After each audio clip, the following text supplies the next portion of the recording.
Indian army, अगर Indian army की वीरता की कहानियां सुनाई जाएं तो समय कम पड़ जाएगा, क्योंकि हमारे देश में पैदा ही इतने वीर जो हुए जिनकी कहानियां जोश से भरी हुई हैं। और आज मैं तुमको बताऊंगा 3 ऐसे वीरों की कहानी जो तुम्हारी आर्मी की तैयारी में 2 गुना जोश ला देंगी। तो चलिए बिना कुछ देरी किए कहानी शुरू करते हैं। राइफलमैन जसवंत सिंह रावत एक ऐसे बंदे की कहानी जिसने अपनी कहानी अपनी वीरता से लिख डाली और आखिरी सांस तक देश को झुकने ना दिया। साल 1962, जिसे कौन भूल सकता है।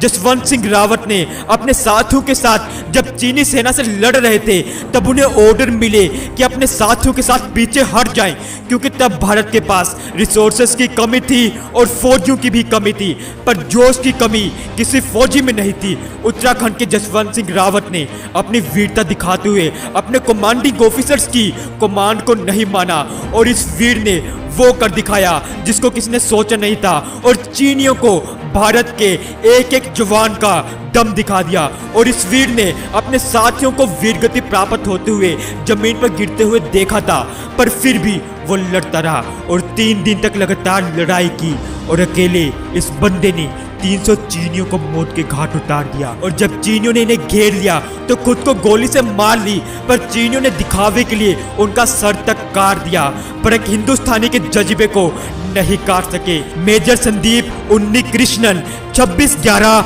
मुंबई अटैक। कौन भूल सकता है। ये कहानी थोड़ी लंबी है, पर मैं तुमको कुछ इंपॉर्टेंट बातें बताऊंगा जो तुमको पूरे जोश से भर देंगी, अंदर से झकझोर के रख देंगी। मेजर संदीप जब ताज में अपने 10 कमांडोज के साथ घुसे और तीसरी मंजिल पर बुजदिलों ने गोलियां चलानी शुरू कर दी, क्योंकि वह कमांडोज की हर पोजीशन को जानते थे। और कमांडोज के एक साथी को सीने में 2 गोलियां लग गई और संदीप जी ने अकेले ही आतंकियों का सामना किया। कवर अप नहीं था। आतंकियों ने टेबल के पीछे से फायरिंग शुरू की और उस फायरिंग में मेजर उन्नीकृष्णन वीरगति को प्राप्त हो गए।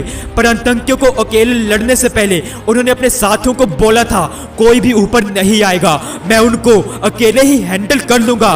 और यही जोश एक आर्मी की तैयारी करने वाले में जोश भर देता है, और किसी की वीरगति आर्मी तैयारी करने वाले के जज्बे को कभी नहीं मार सकती है और ना ही गिरा सकती है।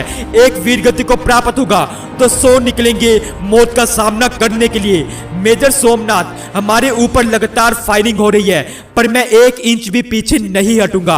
मैं आखिरी राउंड तक और आखिरी जवान के साथ लड़ूंगा, ये मेजर सोमनाथ ने कहा था। साल 1947, इंडो पाक वार। एक ऐसा सच्चा लीडर जिसने इंडियन आर्मी को लीडर की परिभाषा दी। श्रीनगर जाते हुए दुर्घटना का शिकार हुए। हॉकी खेलते समय हाथ में फ्रैक्चर भी हुआ था। डॉक्टर ने आराम करने को कहा था, पर मेजर ने देश को ऊपर रखा। दुश्मन ने जमीन पर कब्जा कर लिया।